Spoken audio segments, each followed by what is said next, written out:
ఆంధ్రప్రదేశ్ ఉపాధి హామీ పథకంలో ఇప్పుడు ప్రభుత్వం అయితే కొత్త విధానాన్ని తీసుకొచ్చింది. అది ఆగస్టు 10వ తారీఖు నుంచి అయితే అమలయ్యే అవకాశాలు కనిపిస్తున్నాయి. అదేంటంటే ఫేస్ రికగ్నిషన్ అటెండెన్స్.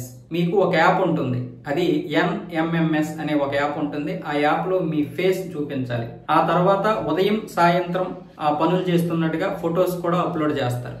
అప్లోడ్ చేసిన తర్వాత ఈ ఫేస్ ఏదైతే ఉందో ఈ ఫేస్ కి ఆ ఫొటోస్ కి కరెక్ట్ గా సూట్ అవ్వాలి, లేదంటే అవి అప్లోడ్ అవ్వవు, లేదనుకుంటే ఇది రాంగ్ అని చూపిస్తుంది అన్నమాట.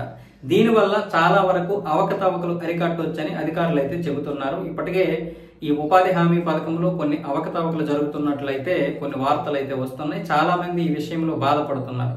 పనులకి వెళ్ళేటువంటి వారికి డబ్బులు సరిగ్గా రావలేదు, అలాగే రాని వారి పేర్లు కూడా వీళ్ళు రాసేస్తున్నారు. అలా రాసుకోవడానికి అవకాశం ఉంది.